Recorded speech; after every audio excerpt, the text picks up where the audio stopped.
नमस्कार दोस्तों, मेरा नाम है आशुतोष मांडके और आप देखना शुरू कर चुके हैं डायनामिक इम्पल्शन। आज के इस वीडियो में हम बात करेंगे 15 जून 2024 के करंट अफेयर्स की। और अब जब आपने वीडियो के थंबनेल पर क्लिक करते हुए वीडियो देखने की शुरुआत कर ही दी है तो अंत तक ही जुड़े रहिएगा, क्योंकि आप सभी लोग जानते हैं कि ज्ञान को कभी भी अधूरा नहीं छोड़ना चाहिए। इसी बात के साथ शुरू करते हैं वीडियो को हम आज की पहली जानकारी के साथ। लेकिन उससे पहले हाथ में एक रफ कॉपी ले लीजिए, एक पेन ले लीजिए। जैसा जैसा बताया जाए वैसा वैसा नोट करिए। वीडियो समाप्त होने के बाद उस पर कार्य करिए आधे से 1 घंटे तक। शुरू करते हैं पहली जानकारी को। राष्ट्रीय अपराध रिकॉर्ड ब्यूरो ने एक ही स्थान पर नए आपराधिक कानूनों के बारे में पूरी जानकारी प्रदान करने के लिए एक व्यापक मार्गदर्शिका के रूप में काम करने के लिए एक मोबाइल ऐप आपराधिक कानूनों का NCRB संकलन लॉन्च किया है। NCRB मतलब क्या है? राष्ट्रीय अपराध रिकॉर्ड ब्यूरो, है ना। देखिए, ये बेहद ज़रूरी है। नए आपराधिक कानून हम बता चुके हैं, जो 3 हैं वो जुलाई से लागू होने वाले हैं, जो 1 जुलाई से। अब इसके लिए तैयारियां काफ़ी की गई हैं। काफ़ी समय पहले लागू कर दिया गया था, घोषणा कर दी गई थी।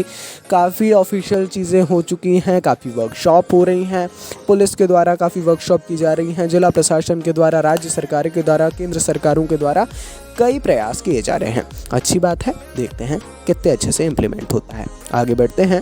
कृषि क्षेत्र में एक बड़ी प्रगति में जम्मू और कश्मीर ने 12 जून को न्यूजीलैंड के साथ अपने मौजूदा सहयोग ज्ञापन MOC, है ना, MOU नहीं है, ये MOC है, इसको एक पूर्ण रणनीतिक समझौते में विस्तारित कर दिया गया है। मतलब अब MOC को MOU में जो है विस्थापित किया गया है।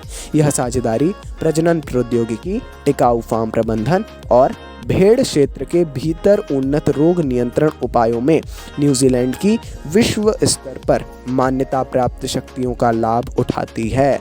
जी हाँ, बेहद ज़रूरी ये भी जानकारी है, ज़रूर पढ़िएगा इस बारे में थोड़ा, ठीक है। थोड़ा सा इस बारे में आपको पढ़ना पड़ेगा, क्योंकि अगर आप इस चीज़ को देखें तो जम नहीं रहा ना न्यूजीलैंड और जम्मू कश्मीर, लेकिन है और बेहद अच्छी चीज़ है, तो पढ़िएगा ज़रूर। आगे बढ़ते हैं। भारतीय जनता पार्टी के पेमा खांडू ने लगातार तीसरी बार अरुणाचल प्रदेश के मुख्यमंत्री पद की शपथ ली है। जी हाँ, तीसरी बार अरुणाचल प्रदेश में हाल ही में विधानसभा चुनाव हुए थे, सभी को जानकारी है। हाँ जी, शपथ ग्रहण काफ़ी लेट हुआ, मानते हैं, है ना, फिर भी ठीक है। शपथ ग्रहण समारोह ईटानगर के दौरजी खांडू कन्वेंशन हॉल में आयोजित किया गया। काफ़ी गणमान्य अतिथियों ने जाहिर तौर पर इसमें भी सहभागिता दर्ज की, प्रधानमंत्री जी ने नहीं की है, ठीक है। ऐसी कोई भी बात नहीं है, मतलब हमने जानकारी दी है। बाकी पिछले लगभग सभी में इन्होंने दर्ज की थी अपनी उपस्थिति। इसमें कुछ कारण होंगे, इटली का होगा शायद कारण, इसीलिए नहीं कर पाए, है ना, कोई इशू नहीं है।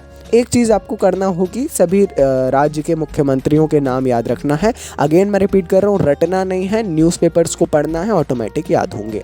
आगे बढ़ते हैं। असम सरकार ने राज्य में बालिका शिक्षा को बढ़ावा देने और बाल विवाह की समस्या के समाधान की दिशा में एक सराहनीय कदम उठाया है। जी हाँ, मुख्यमंत्री हेमंता बिश्वा शर्मा ने मुख्यमंत्री निजुत मोइना योजना शुरू करने की घोषणा की है। निजुत मोइना के बारे में आपको पढ़ना पड़ेगा थोड़ा सा, है ना। ये क्या है शब्द, और जिसे असम सरकार कैबिनेट ने भी मंजूरी दी है। मुख्यमंत्री निजुत मोइना योजना, ये क्या है? बालिका शिक्षा को बढ़ावा देना और बाल विवाह की समस्या के समाधान के लिए ये एक योजना है, ठीक है। ज़रूर पढ़ लीजिएगा इस योजना के बारे में, थोड़ी जानकारी ले लीजिएगा। काफ़ी महत्वाकांक्षी योजना है, सराहनीय कदम है ना। राज्य सरकार के द्वारा निरंतर कई योजनाओं को शुरू किया जाता है, जिसमें से कई तो नॉर्मल होती हैं, लेकिन कई जो हैं कई नवाचार का इस काम करती हैं। बस अपने को उन्हीं नवाचारों को लेकर के उनमें फैक्चुअल क्वेश्चंस को ढूंढना है, जैसे आप ही क्वेश्चंस बना रहे हों। आगे बढ़ते हैं। केंद्र ने 13 जून को पूर्व IPS अधिकारी अजीत डोभाल को राष्ट्रीय सुरक्षा सलाहकार के रूप में फिर से नियुक्त किया है। देखिए, अजीत डोभाल जो हैं, इनका पदभार लगभग समाप्त हो गया था, कार्यभार जो है अब, लेकिन उस अवधि को दोबारा रिन्यू कर दिया गया है।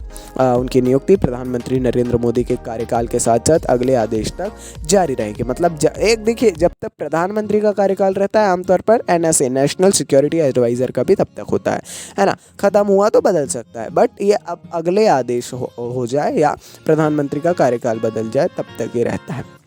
5 साल आप समझ सकते हैं। ठीक है, काफ़ी ज़रूरी है ये जानकारी। अजीत डोभाल जी के बारे में जानना बहुत बेहद ज़रूरी है और जितना बोला जाए कम है, आप सभी लोग जानते हैं। ज़्यादा डीप में आज जाने की आवश्यकता नहीं, एग्ज़ाम के पॉइंट ऑफ व्यू से। आगे बढ़ते हैं।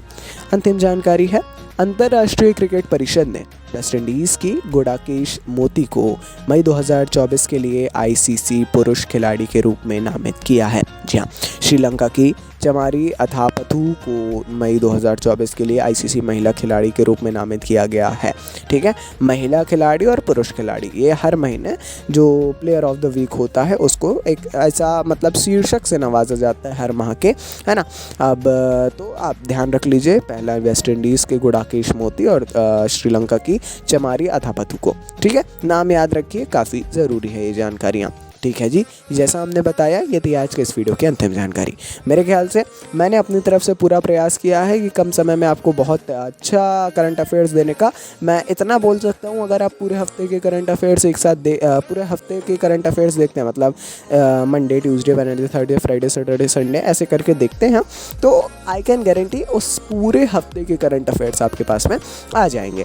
1-2 दिन का डिले होता है, ऐसा मत समझिए कम समय में हम जानकारियाँ नहीं देते। ठीक है, कोई इशू नहीं है। बाकी अपन मिलते हैं ऐसी ढेर सारी जानकारी के साथ अगले वीडियो में। ऐसा ही सपोर्ट बनाए रखिए। नमस्कार जी, डायनामिक इम्पल्शन।